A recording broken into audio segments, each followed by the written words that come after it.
The Kick and Makeup MMA show is brought to you by Neon Energy Drink. Light it up.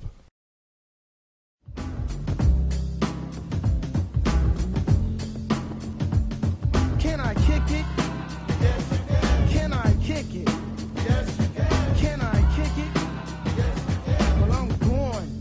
Go on, man. Can I kick it? What's up, everybody? Welcome to another episode of Kick and Makeup. I'm the American Hybrid Nick Cunningham. With me, as always, Jeremy JD Dorsey. And the sounds you hear behind you mean we are live here from Analog Arcade Bar, 302 Brady Street in Davenport, Iowa. Get down here, check everything out, man. This is our new home. It's been the new home of 2016. We love it. Cue the music behind us. The machine's ready for us to do this show. We're ready. And make sure to check out Analog Arcade Bar. We are also sponsored by Neon Energy Drink. Kick and Makeup would like to introduce our audience to our newest sponsor, Neon Energy Drink. Neon Energy Drink has everything you need. It gives you energy that lasts with no crash. Has natural sugars from 24% fruit juice. Most others have no fruit juice. You know the others. I don't even have to name them. Do a little research and you'll see what I saw. Neon Energy Drink is blended for energy and antioxidant support by including 6 essential B vitamins, which account for over 100% of your daily value. Neon Energy Drink has 100 milligrams of caffeine from green tea extract, which is a natural form of caffeine, not something created in a science lab. It also supports a healthy metabolism by keeping energy levels higher for longer. Like I said, Neon Energy Drink has everything you need and also has nothing you don't. Each 8.4 ounce can has no taurine, no guarana, no dairy, no gluten, low sodium amounts, and only 100 calories. And guess what, folks? It glows, which just increases the cool factor. And FYI, it glows under black light because of the natural B vitamins, so it's definitely safe. Now, for more information on how to purchase or even promote the first ever top shelf energy drink, contact Courtney by going to glowenergy.neonenergyclub.com. Again, that's glowenergy.neonenergyclub.com. Neon Energy, light it up. So yeah, get yourself some Neon Energy. As you saw last episode, we had one. Yeah, I know. We were feeling good to go, so I gotta make sure to order my case so that we can have I was gonna say we're gonna have to re-up on our stock, but man, that was yeah, great. it does make you feel good, man. Give you a nice little jolt while you do the show. I like our new home. I like our sponsor. I like everything going on, and I like today, man. I like today, this Monday, to talk about everything that happened this weekend in MMA. It was a big weekend in MMA that I feel like not a lot of people knew about, just because of like the NFL playoffs. And Fox Sports 1, the UFC card was on Fox Sports 1, not main Fox. So I think one of the better cards of the year so far kind of went under the radar. What do you think, man? Yeah, it probably did. I mean, it didn't go under the radar for me or for you or for, hardcore fans or anything like that, because I genuinely loved how we were able to just roll into MMA from football. It was like, switched over the channel from Fox or whatever, or I think it was CBS at the time, to Fox Sports 1. It was a good transition. Jumped right into some fights. It was just a perfect sports day for me. And if you missed it, you missed out on some great fights, especially that main event. Man, and then in the main events total, I mean, even we're going to get into this before we get into the fights, but Invicta FC, man, they are killing it right now. And maybe I should get the particulars out of the way before I just dive into my feelings on Invicta. So this is the Kick and Makeup show. www.kickandmakeup is the website. Kickandmakeup.com, is the website. Go check it out. All of our past shows, pictures, archived. Just real easy for you to click on, see what we've been doing. The Facebook page, Kick and Makeup. Also, Twitter, the show's at Kick and Makeup. Mine's at Hybrid MMA. We're on Instagram. Obviously, our YouTube channel, which we gotta thank the fans and everybody watching and sharing and liking. Man, we're killing it there, and we're killing it because you guys are killing it for us too. So yeah, check out the YouTube channel, and that's it for everything, man. I want to dive right in before. Oh yeah, let's do it. Before we do our show's format, which is the high kick of the week, which is the best thing, the low kick of the week, which is the worst, and then the bull kick where something goofy's going on that we don't agree with, or just just where we get to rant and rave, which I'm going to be ranting and raving today. But before that, I wanted to just give a shout out to Invicta FC for putting on another stellar, ridiculously awesome, fun card on Saturday night, actually. So it was usually on Friday nights. It was a Saturday night card. Huge, for me, it was a nice segue into the UFC too, and I think that's what they're gonna start doing now. I mean, they've been trying to get their cards on nights, big weekend fight nights or weekend fights. I know that they've made the announcement that they're going to be in Vegas in March, probably right before, I would think, the Conor McGregor. They're probably that Friday night, I think. The next fight is the Conor night. So, just, a couple of things I wanted to talk about. Cyborg main event. Knocks out, Daria Ibragiamova. Right. To retain the featherweight title, but can we just talk about that fight? Can we talk about how Cyborg was on one leg the entire fight, still chipping away? Damage. Fell down at one point and stood back and bounced up on one leg. Yes. It was just crazy to watch. I mean, I remember watching that one part specifically, and I was just like, did she just get up? And it sort of didn't click for a second that, she bounced down and she got back up. Then I sort of sat and thought about, like, she's on one leg still, and she just got back up. Right. Like, it's ridiculous. And, it's just, I don't know what, this was my question too, is I don't know what, what we're doing with Cyborg, really. I mean, even, we know what's going to happen. 9 times out of 10, she's going to get you in the first or second round. Not a whole lot of competition for her right now, really, in Invicta FC. Is the UFC really interested in her right now? Is it, I think she got up to somewhere around, 65, 170 pounds. After she weighed in at 145, what can the UFC really do with her other than start at their own division like we talked about before, or have her drop down to 135, which I don't see as possible right now. Yeah, no, I don't see 135 as being realistic for her. I think she's realized that too. Short of them building their own division for her, or doing the whole super fight thing, or agreeing at a 140, maybe 145 weight or something like that. That's about the best you can do at this point. I don't really think the UFC wants to deal with her problem that she causes. No slight against her, or really no slight against the UFC. They don't want to diminish their product by bringing in someone who they really have no competition for.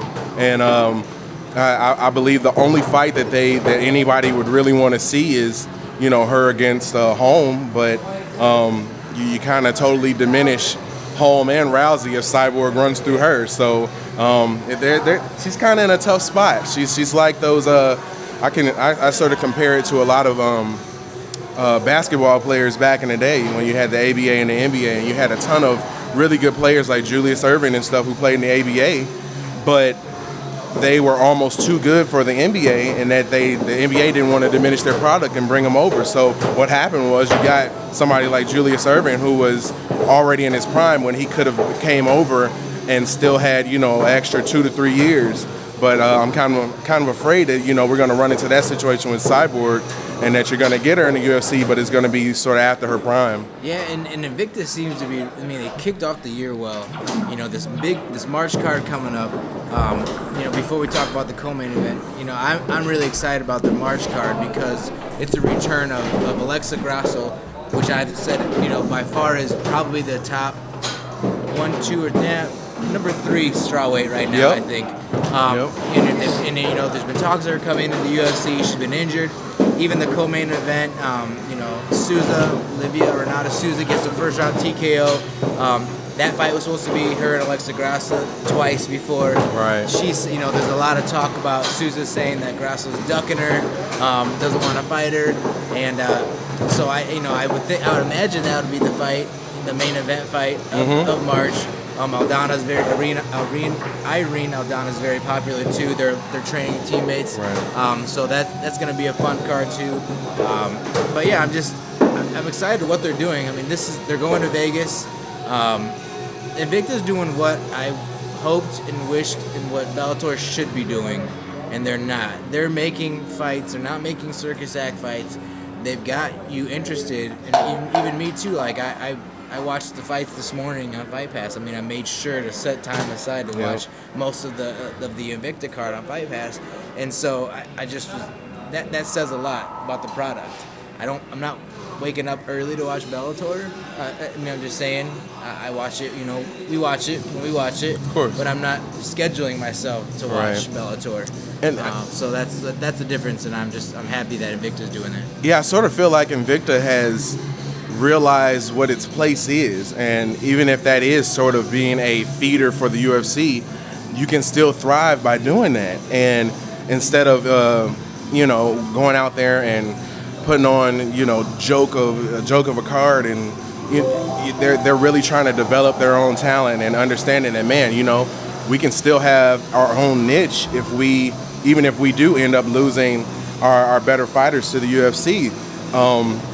There's nothing wrong with being a stepping stone to somewhere else if you realize that yourself. And I think they've come to that realization, and I think that's a good thing for us fight fans at this point. It was an entertaining card for sure. I mean, up and down. We don't have to get into all of them, but I was entertained. We know some backstory, you and I, and a lot of people now too.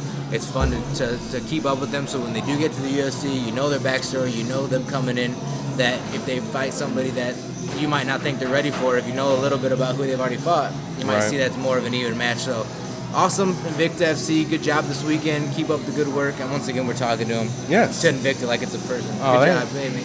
You've got kick and Miss make up. Invicta, thank you. You got the stamp, kick and make up stamp of a good card. So we're gonna go right, man. I told JD before this episode that I'm excited to talk about the high kick and the low kick and that's some bull kick. The bull kick the most though, but lots to talk about. I'm so excited. We got to get into this high kick. So the high kick for me went to Eddie Alvarez for this weekend. He got a split decision win over Anthony Pettis and dominated Pettis. And I think we've seen, not the end of Pettis, but his recipe for is out. His recipe for getting him is out. It's out there. It works. It's worked numerous times. It worked again. You can't get a spinning back kick or if you're clinching and grabbing him, which seems to be what you need to do.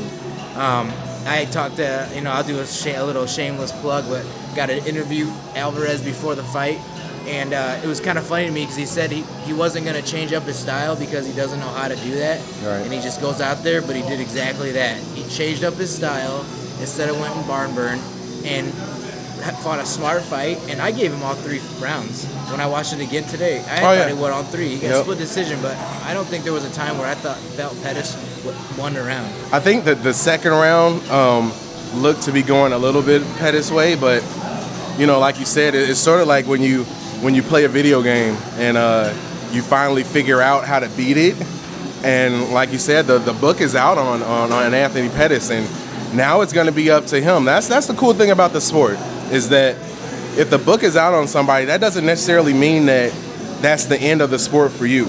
No, you can go back and change your style up and start refining some of the things you need to do. Like his takedown defense has to be improved. Has to be. I mean, that's the if you're going to be in that gym, and I know that Duke Rufus is gonna work with him, hour after hour after hour on this, but he's gonna have to improve that, because that's the only way that anybody is gonna be able to probably beat him. And if everybody sees that, everybody sees these fights, everybody knows that's exactly what you need to do. So he's gonna have to do something at this point to work on his takedown defense and be able to overcome the book that's out on him at this point. I think we forgot about Alvarez. Even, talking to him, we forgot. And I said something about, you're known for your stand and bang style. That's what you're known for. I think we forgot about, 4 years ago, the Chandler and Alvarez trilogy. I think to this day, in the last 10 years, that's one of the best trilogies out. Oh, it is. I mean, you watch that, you go back and watch that, and he did leave the Bellator as lightweight champion, came into the UFC, got Cowboy right away, didn't do too well, It's kind of weird to see him, but then bounce back. Got the next one over Melendez, which was a great fight. So he's been kind of thrown to the wolves of the UFC, and hasn't really had his time to shine. I think this was his time to shine right now, and now it's like, okay, so he beat the number one ranked in Pettis, so he goes from 4 to 2 or 1, I would imagine. Right. Now here's what I said. Now, with March coming up and Pettis and Dos Anjos fighting, obviously if somebody gets injured, I think Alvarez steps right in. Yep. So either way, either if Dos Anjos he fights Conor, and the winner of that gets Dos Anjos again. If McGregor gets injured, he fights for the title then. So in this next couple of months, we're going to be waiting. Then I thought, what about Alvarez and Ferguson fighting each other for like a number one contender, a true number one contender? Ferguson's right there. They're wanting, he's been one of those that he just came off that huge win, hasn't really got his chance either. An Alvarez Ferguson fight. Can you get into that? Yeah. Oh, definitely. And I got a feeling that we would get the Alvarez that we're more used to in that fight, because he would probably be forced to sort of stand and bang with Ferguson. But yeah, I would love to see that fight. Coming out of all these pay-per-views and events and stuff, I love how the UFC has so many different options that they can go about. And I have confidence in them at this point that they're going to schedule the right sort of thing, and you're not gonna feel like, oh well, they're not gonna give us the right fight. At this point, I feel like they will give us the right fight. Alvarez wanted a title shot too, so do you think they do main event in March, and then do you think that fight's on that in March? Is it too soon, or do you think that's like a April fight? Yeah, I could see that being a little bit later than March. May. Yeah, I think March might be a little bit too quick for it. But yeah, I could see that being an April-May sort of thing, something leading up. And what I'm kind of envisioning is that you're going to have a relatively stacked card going into, UFC 200. So, that might be something that you pull out for 99 or, something leading up to 200. I didn't see him dominating like that. I was surprised that he got the win so decisively. I really thought it was going to be back and forth. He threw out some kicks, which I didn't see coming. Pettis didn't really throw out much at all. Right. It was just pretty lopsided. So what happens with Pettis now, that I don't know. You're 0-2. You got dominated the last 2 fights. Like, who do you want him to fight? Or who, we don't have to answer this now, but, this is the question on the table today. Like, what does Anthony Pettis do next? Who does he fight? As a brand, does the UFC stack him up against someone who's another wrestler and say, like, okay, here's a wrestler, you got to prove yourself? Or do they give him somebody that he can stand and bang with so that he can, sort of rebuild his confidence, maybe? I think so, because he's still a marketable guy. He was a great champion. Yeah. He's still, young. And he's fun to watch. He's not fun to watch if his opponent doesn't let him do anything. Right. He's one of those that needs space. He didn't get that space with Alvarez, so that's why I gave him the high kick. Congratulations. Awesome to see something new. Yep. It just throws in another wrench in the lightweight division. This division is ridiculous. Oh, it is. UFC lightweight division is ridiculous. It is. And once we get a little bit further down into the show, we can sort of compare and contrast. Like, I kind of want to compare and contrast the crowd reactions to this fight in particular, and then the main event, where you had sort of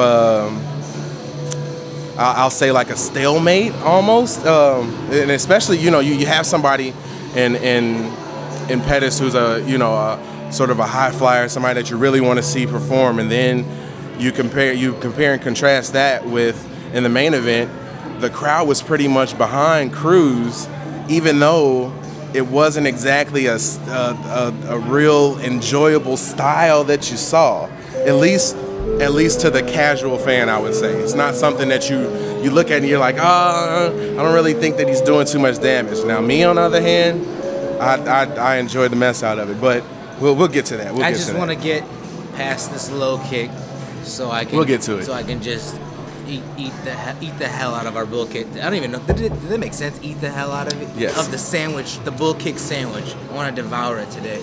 So our low kick is kind of off task a little bit. It goes to former UFC fighter and now analyst Kenny Florian. English boxer analyst Lee Wylie accused him of stealing parts of his video on boxing great Willie Pep in an analytical column for FoxSports.com previewing the Dillashaw and Cruz fight. So he basically used the same words that this English writer journalist wrote about somebody else in the style of Cruz, word for word though. So Florian made a statement that he should have credited Wylie for his words, saying, yes, I did steal your words. I should have credited you. I didn't. Too late. You didn't. So would he have ever said that if he wouldn't have got caught? I don't think so. Nope. Because we don't usually tend to do that. Nope. Florian's been suspended from his position. No amount of time has been said how long. I just thought it's a weird low kick because we're not really going to talk about fights, but we're going to talk about just morals and ethics and what you're supposed to do. And even you and I, like, I listen to podcasts, you listen to podcasts, we watch shows, and we're not stealing chunks of literal verbiage and then coming onto our show. You just don't do that. So it's very surprising to me because I like Kenny Florian. I do too. And it's just, I don't know what he was thinking. Yeah, it was a weird sort of circumstance too, just to blatantly take from someone else, and it's something that you see a lot of times in I would say regular journalism outside of the sports world, and at least in those circles, sometimes it's a little bit more difficult to prove. Yeah. It's sort of like you said, it's sort of be like somebody just blatantly stealing our segment, taking exactly what we talk about and using that word for word in their show or whatever. But I think that when we do our show, it's we listen to podcasts, we watch other MMA shows. It's easy to sort of steal opinions about different things after you see them somewhere else. But I think we do a good job at not doing that. Like, I have my own ideas and justifications. I see another show, I don't necessarily want to take what they're saying and claim it for me, or just because I think it's a good opinion.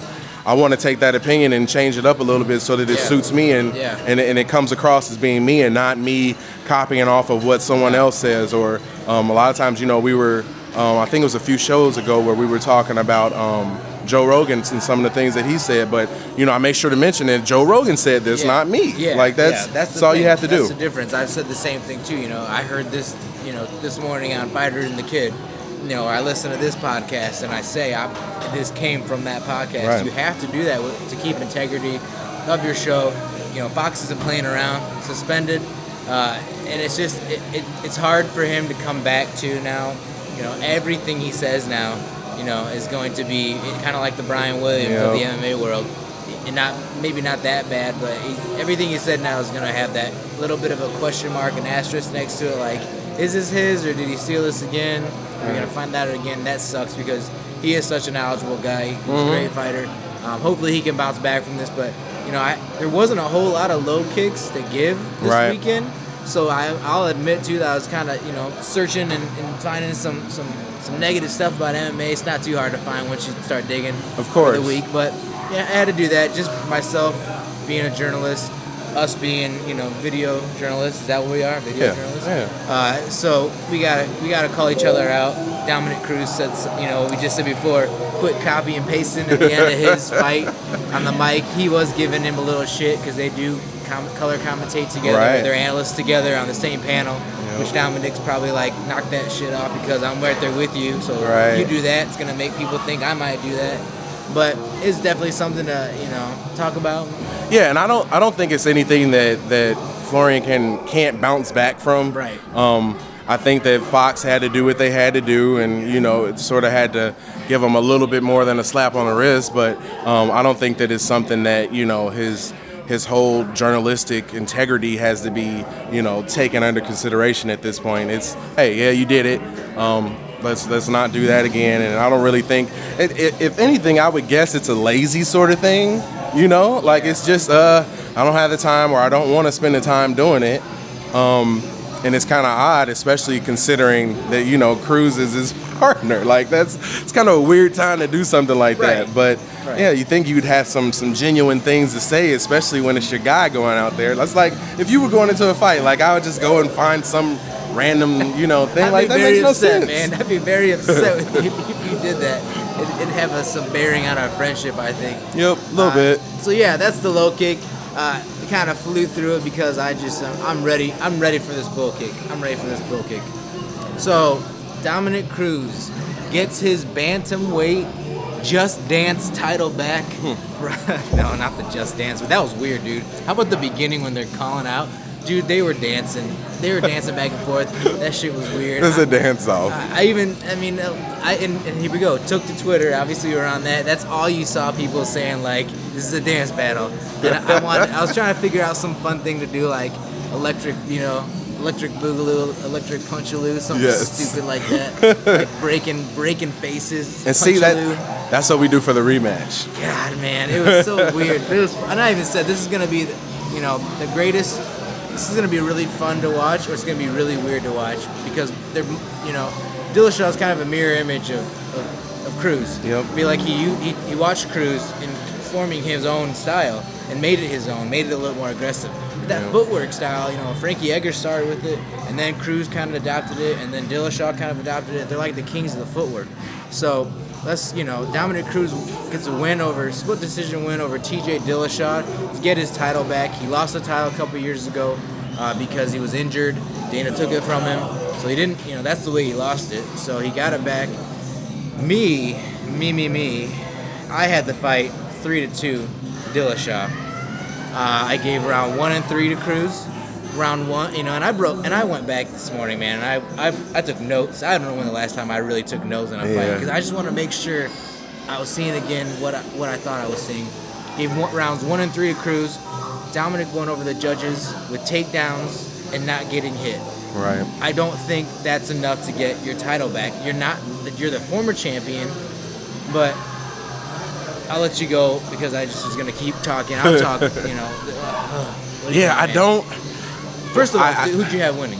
I had Cruz winning, and I will flat out say I'm a Dillashaw fan. I didn't like what Cruz was saying before the fight. Yeah. I didn't really enjoy the trash talk, and it's just a bit much. I get why you do it, but it's just a bit much, and he's selling the fight. You can see the guys definitely have respect for each other after it was over with, so I don't think it was anything, ultra personal. But just watching the fight, I felt like Cruz should get credit, so to speak, for not getting hit. He got credit. Big credit.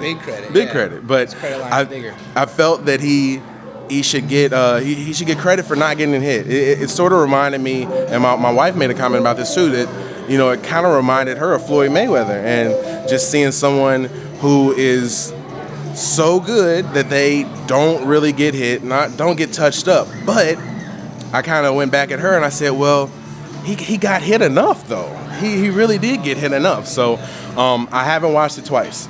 I will say, just watching it once, I kind of felt like Cruz was going to get the win. I don't know if I felt like Cruz won, but I kind of felt Cruz was going to win. Like just watching the way it was going, I say, he's gonna end up picking up this W. But regardless of who won, I don't think that I've ever seen a fight with that type of footwork. No. And just at one time. And I remember there was a time in the third round where Dillashaw came in with a right, followed it with a left uppercut, and Cruz did like this slide, duck under, and step back. Like it was just like, I was like, oh my God. Like, yeah. I know exactly what you're talking about that round. Like, it was incredible. Like just to see, and I don't want to be like tooting my own horn, but like that's when you go from like fan of seeing someone get punched to being a real fan, is when you see stuff like that, and that can make you jump out your seat. Just to see somebody so quick on their feet, it was incredible. And I agree with you too. I had that same type of revelation a little bit while I was fighting, but a little before that, from watching it so much and from a different point of view as a fan, I started watching the feet. Mm-hmm. I would tell you too, I'm watching this fight, and I'm only watching their feet. for a couple of rounds just to see what they're doing, and it gave me a whole different perspective of the fight. Like I wasn't even watching.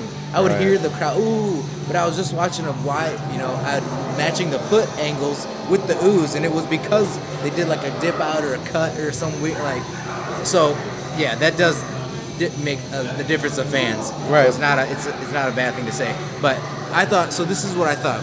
We'll quickly break down the fight if that's all right. If that's all right with you, sir. Round one. Round one was the hardest round to score. It was. It was by far just almost a wash. Yep. But I did think that by the end of it, Cruz did land some of the bigger punches, and so I could see why he got that round. So I was okay with that round. Round two though. What do you think? Round one, but it was it was tight. I would probably give it to Cruz. Yeah, I just for some reason I said I wrote Cruz down. I felt confident. Round two I gave to Dillashaw. But I said the judges probably gave it to Cruz for his 2 takedowns, which he did nothing with. Yep. He took him down and didn't do anything. Yep. So once again, I don't think a takedown by itself. I know it does win you a round, but to this day in 2016, I don't think a takedown with nothing behind it should get you the edge on that round. And this is where we disagree. In that, and especially somebody like Dillashaw, those judges, just like the fans, knew that Dillashaw had never been taken down before. So when you go in there and something like that happens, they're gonna give points to that. Yeah. Now this is where we can also debate the 10-9 scoring in fights. You're going to have to come up with some sort of scoring system to give points based on these things. Just as much as, and like I said, like you said, the judges, and I had that one for Cruz too because of takedowns. But when you, like you said, he didn't capitalize on them. So there should be points given for that as well. Like, and there has to be some sort of system that's gonna have to be developed that can better judge. It has to be now. Better judge how these fights go. And like I said, I even heard at the end, I think Brian Stan or somebody else right after the fight said, it was Ariel Helwani said this fight was not a robbery. Yep. And I didn't think so. I didn't think it was like a completely throw my notebook up in the air robbery, but I didn't think Cruz won it though. I thought Dillashaw edged him out. So round 3, Cruz gets another takedown, and I think that secured that round for him. That round was pretty back and forth, but Cruz got one more takedown, and I thought, no, he won that round. But I really didn't feel like he really won that round though, but I felt like that was gonna win him the round, so I understood that. Okay. 4th round, though. This is where it swung for me. Yeah, 4th round. Dillashaw hurt Cruz. Yep. Significantly hurt him in the round. They each got a takedown apiece, so that for me cancels any point system out. So and also with his takedown, which maybe actually doesn't cancel out because with Dillashaw's takedown, he didn't almost get a rear naked choke, but he threatened a rear naked choke. Yeah. And so I felt like this round definitely goes to Dillashaw. So going into the 5th round, we're 2-2 for me at this point. Yeah. What do you think of that 4th round? He significantly hurt him. And yes, his leg is robot leg 101, but yes, he hurt him though. Oh yeah, he did. And like you said, in my eyes, this is where the fight definitely sort of swung towards Dillashaw. You saw Cruz's footwork slow down, and Joe Rogan made a really good point of mentioning how Cruz was his footwork and his speed was slowing down a little bit. He also started commenting a little bit about how Dillashaw was flat-footed and and that too. But I kind of think a lot of that is to be expected when you get that far along in a fight like this. And I mean, it's not like those guys are just standing around either. This is one of the most active. Main you could count footsteps. Yeah, if you could count footsteps, it'd be a ridiculous number compared to a lot of different championship fights. So, I'm going to say this. Going into round 5, I'm going to take it back to a hint and say it's 2-2 going into round 5. I believe it was probably 2-2 for Lawler and Condit as well going into round 5. Yep. And Robbie retained his belt. Dillashaw did not. So going into round 5, I thought I gave Dillashaw round 5. As the champion, I thought Dillashaw landed more significant power punches in that round. They didn't barn burn it out really. Maybe a couple, times in that round, but it wasn't a whole just, rock'em sock'em Right. round. I didn't think Cruz did anything to like stamp that whole fight in that round. I don't think Dillashaw really did either. But as the champion, if you're going into it, 2-2, you can kind of like, you don't have to do that as a champion. That's why I thought, well, it wasn't the most exciting of fifth rounds, but I think Dillashaw did enough in this to keep his belt. I don't think Cruz did enough to beat the champion, because we've always said every other fight you have to beat the champion to be a champion. I don't say that anymore. No, I don't. So you're going to give you're going to give Cruz the belt, but you're not going to give Condit the belt. Right. Yeah, and I mean, you make an excellent point. Condit did enough to win the belt. Yes. If that was enough to win the belt in that fight, then for sure that was enough for Condit to win the belt in his fight. Yep. Totally agree. So I don't know anymore. You know what? Totally agree. They gave this to Dillashaw because it was a better story. It feels better. It's better PR. You got this guy coming back from the dead, pretty much. Getting his title against a guy that's killing it right now. It was the better story. And that's what I'm like, I don't really think that, because I don't think the judges and the media have anything to do with each other, but I still think there's like this little round table that we don't know about, that people go out. There's like Dana White and like the Fertitta brothers and like a couple of people that go out to dinner that we don't know about these dinners. And they talk about some goofy stuff. They don't keep any notes, nothing. Just say this is what we want to have happen. So I was trying to think of why would, I thought that Dillashaw would get the win, because Dillashaw and Faber is what people want to see. And that would have been next. We don't really want to see Dillashaw or Faber and Cruz. Again. Cruz is because he's gonna kill him. Yep. He's gonna kill Faber. Yep. So I don't see what the big, the like hidden draw of. I don't see it. And so that's why I wonder. Like I didn't get it. I didn't get the point of him getting his belt back, other than that it was just a better story. And I know that fights are judged on a round-by-round, basis. It's not like you just take the whole fight into consideration and say who wins. But I really felt like, and I'm guessing it's a gas tank thing, but Dillashaw in that fifth round, I felt like he could have knocked him out. I really felt like he could have knocked him out. It felt like it was coming. Like it was right there, but I don't know if he didn't have enough gas to do it or what it was, but he couldn't finish. And I think that's what got him. And I hate to see it go down like that, because like I said, I wanted to see Dillashaw win. But yeah, speaking sort of to what you were saying about the sort of the Dana White roundtable sort of conspiracy kind of idea, but it takes me back to a conversation we had on Saturday, and you kind of talked about how the UFC doesn't really care about fights; it cares about stories. And if that's the case, who's the better story? The Cruz story is the better story. It's a better story. And now does that mean Dillashaw and Faber fight and the winner gets Cruz? So the winner, it's a rematch for both? That's the best of both worlds right there. Probably, I guess now. You get your story and the fight that you really wanted to do anyway. I guess, I wasn't thinking about that earlier until we just kind of, that's the whole point of the show. We just figure things out on the show with you guys. You see the little light bulb? Yep. Yeah, so I guess so, man. I mean, I had to go back, and like I even told you too, we watch fights, and unless I'm there, very rarely do I take the notebook out and go round by round to make sure I see what's right. Because I wanted to make sure when saying my piece today, I had the research to back it. And I still think, looking at this, it was a 3-2 round Dillashaw, and I'm gonna stick with that. And I don't care what people say. And I know that there's a few people out there that think the same thing too. Because I took to Twitter, I took to a couple other thing just to see what people's opinions were. Right. If I'm the only one. No, there's a lot of people crying foul play. A lot of people. And like I said, I don't think it was a robbery by any means, but I didn't think he lost it either. So I'm curious to see what they do now. I think he's injured though again. Yes. I'm pretty sure he's injured again. So I'm pretty sure Cruz is going to be out for. I don't know, man. If he has surgery again, I mean, it's his fourth surgery, and it's like at least you'd think 4 to 6 months, probably at least. That's why I'm like, God, I don't know if they think about all this too. But then, so what? We're gonna have the interim. So you're gonna give back the interim belt. Another belt to Dillashaw. Yeah, here's the interim. It's like the little step down. It's not as Right. shiny, but here you go.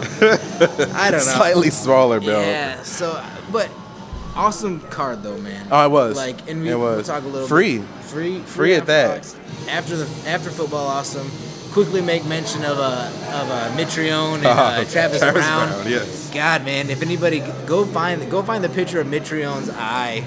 I mean, With a golf ball on it. Yeah, man, and it was the elbows too. It wasn't the eye pokes. The eye pokes were annoying and whatever. Yep. But there was 2 elbows that Brown came down on, and one made a thud sound that even at home I was like, oh. I Yep. mean, out loud I was like, oh God, man. And then that was the one. And so I don't know. I had Mitrione winning that fight. But once because I thought I was going to stand, it was going to stay standing, and I thought he was going to catch him. Once it hit the ground, I was like, oh, Brown's got this. There's nothing Mitrione can do on the ground, and Brown has it. So I like Brown. I hope he kind of works his way up again. He's a fun fighter to watch. He is. He's both of those guys, too, at heavyweights. Those are like the fastest heavyweights we have right now. Mitrione, and they're so athletic, man. It's fun to watch those two. So I'm excited to watch both of them. And I thought that Travis came into the fight in incredible shape too, and it showed. It showed, and you kind of felt like Mitrione was going to be, if he didn't get him early, he probably wasn't going to get him late, and but like you said, he was winning the fight. Yeah. But yeah, he got taken down, and it was pretty much a wrap at that point. Yep. So I need some. We need some comments, man. So last week I was itching my nose. Right now, this week I am too. I don't know what it is. Right now I have a sneeze that's like 20% coming out. Like I felt the tingle right there. And I thought I was going to stop. But we need some comments, fans. So yes. You guys watch these shows. You share them. You like them. You got us our numbers up. Crazy numbers lately that we appreciate so much. But we need some comments, man. Yeah. Like, what do you think about me thinking that Dillashaw won? Is that right? Do you think Dorsey's right? JD's over here. He's right with Cruz getting it. Alvarez, what's going to happen with him? Pettis, what do you guys think about Kenny Florian? Like, we need some arguments. Yes. We need some, I agree. Some spice. Yeah. Spice us up. We gotta see, man. What do you think happens next for these guys? Like, what do you guys want to see happen next? Do you want Faber to get the title shot or contender fight with Dillashaw? I mean, in talking, I think that's what's going to happen. Yeah. They're going to fight. Yeah. Winner of that gets to fight Cruz. If he's healthy. And who knows how long it's going to be. Or they fight for the interim championship. And Faber can finally get his interim championship after 10 years. Wouldn't that be funny? That would be if he funny, finally was able to win. But it's not even a real title. That sounds like something. And I like my favorite too, man. I like watching him. I just feel bad for him that he goes and he gets to the top and can never win a championship fight. But he's like undefeated other than championship fights. And I mean that matchup is a story in and of itself with these guys being, close. Yeah, and then having a falling out. It's like you're fighting your little brother. Right. That's what I compared him to when he was walking out yesterday. Yep. Dillashaw. I'm like, how funny is it that the best guy at Team Alpha Male was the little brother that joined late? Or like he was like the little guy that you were like, that's cool, man. It's this Team Alpha Male's guy, Ultimate Fighter. And then he just blew up to be the first champion for them. Just a killer. I was like, that's like. And it was interesting. Did you see the interview that they did with Faber before everything got started? Faber was I wouldn't say he sort of fell short of talking trash, but you could definitely see the angst there, and it was just like, wow, these guys, you sort of imagine everybody in the camp being like, super close, and I can even tell you that for locally too, man. I mean, it's like a school, it's like a frat, it's like whatever. You might be a group of 100 or a group of 50, but there's sub cliques in there, and there's people that you hate, and there's people that you like and get along with and eat dinner with and hang out with, and there's ones that you just go in there and beat up each other, and it feels great because you don't like them, they don't like you, and you go home. Like, it's a weird mix. That's odd. I felt like too, though, Alpha Male was one that wasn't like that because they like hung out all the time. Yeah, they seem like real close. But you know that, man. Me and you hang out every single day for a year, man. Yeah, I think something's gonna pop up at some point. So I'm not surprised, but I would watch that fight. Definitely. So, it's a story. But anyway, I think that's a wrap, man, for the show. I feel like I need a segment out because we're like, "Da-da-da-da." Well, that's it. See ya. Like we need like an ending segment. You know, we've got preview. We can preview a bit of next week or 2 weeks from now. Right. UFC on Fox, Bader and Johnson. Interesting fight. Yeah. You know, I'm a huge Johnson fan. Bader, I'm okay with these days. If he beats Johnson, it's a huge win for him. Yes. A huge win for him. It gets him up there to maybe finally get his title shot or get somebody, you know, one more before Cormier. Right. You know, will he fight the loser of Cormier, John Jones? I just don't think, you know, Bader and Cormier, Bader and Jones, it's not going to be good for Bader, excuse me. So, No. I love some Rumble, though, man. Yeah, I do too, and I almost forgot about him. Like it's so crazy. There's so many fighters in the UFC at this point, and so many good fighters that you can easily forget about guys. And yeah, until I had started, hearing about it, I was like, man, yeah, I forgot about Johnson. Like, he hasn't been around for a little He's bit, like but almost the biggest knockout artist in the UFC period. Yeah. But there's so much going on right now that, you know, people are flying under the radar. And like this card this weekend, you know, this was a pay-per-view worthy card. I mean, was. From top to bottom, you could have put this on pay-per-view and it would have been just fine. You got, you know, former ex-champions, championship fights, heavyweight fights. I mean, it was good. So, and at some point, since I know we're kind of talking a little bit on the way out, but at some point we're gonna have to address the future for what exactly is gonna go on with UFC 200 and sort of the UFC's plans and how, you know, the story versus the fights sort of thing. And I think that's something we could probably almost do a whole show on because there's so many angles to that. There's so many angles. It's so long from now, though. It's a lifetime away. It is. In MMA years, UFC 200 in July, it's a lifetime away. Yep. I mean, there's no point now. We can have this fun and do our little matchmaking, but Sage Northcutt could blow up. You know, he fights on the card on the 30th, so he's getting his first time to shine on Fox. And you know, God, man, they give that kid a title fight in 200, and I wouldn't be surprised. Yep. So you just never know. I guess to some degree, I kind of feel like they should have a more long-term view about things. But like you said, you really can't, and it's so long. Like there's literally no telling what could happen to any of the people you have set up. So, you know, like you were saying, they probably have, you know, 4 or 5 different scenarios and ways of putting the card together, and that probably is the best way to go about doing it, as opposed to having like, okay, this is what we want to have happen, and then having one thing come about and messing it all up. We've got some huge stories to talk about before that. I mean, Anderson Silva returns in 2 weeks. John Jones comes back in, you know, probably April. There's huge cards coming up. You know, GSP's talked about making his return. You know, there's so much to talk about before UFC 200 that we're gonna do a good job with it, man. We're gonna keep you guys nicely flow you right into UFC 200, then hopefully just explode, knock you over the head with it. We're just gonna butter you up and then just take a big bite. That butter sandwich, apparently. Butter you. Yeah, whatever. It all gets weird at the end. That's what I'm saying. We need a closing because I just get weird at the end. All right. So, one more time, thank you to Glow Energy Drink for our awesome sponsorship. We will be getting some between now and then, hopefully. Yes, for sure. I want some right now. For sure. I'm fiending for some Neon Energy Drink. And then also thank you again to Analog Arcade Bar, 302 Brady Street, Davenport, Iowa. Get down here, check out these games. We're going to play a couple before we go home because we're big-ass kids and I want to play some video games. And these are tokens, by the way. Yeah, they have for sure. They're not quarters. Remember these. But yeah. That's it, man. Visit the website, www.kickandmakeup.com. Kick and Makeup Facebook page. Kick and Makeup. At Kick and Makeup is the Twitter page. Twitter handle. Mine's at Hyper MMA. Instagram.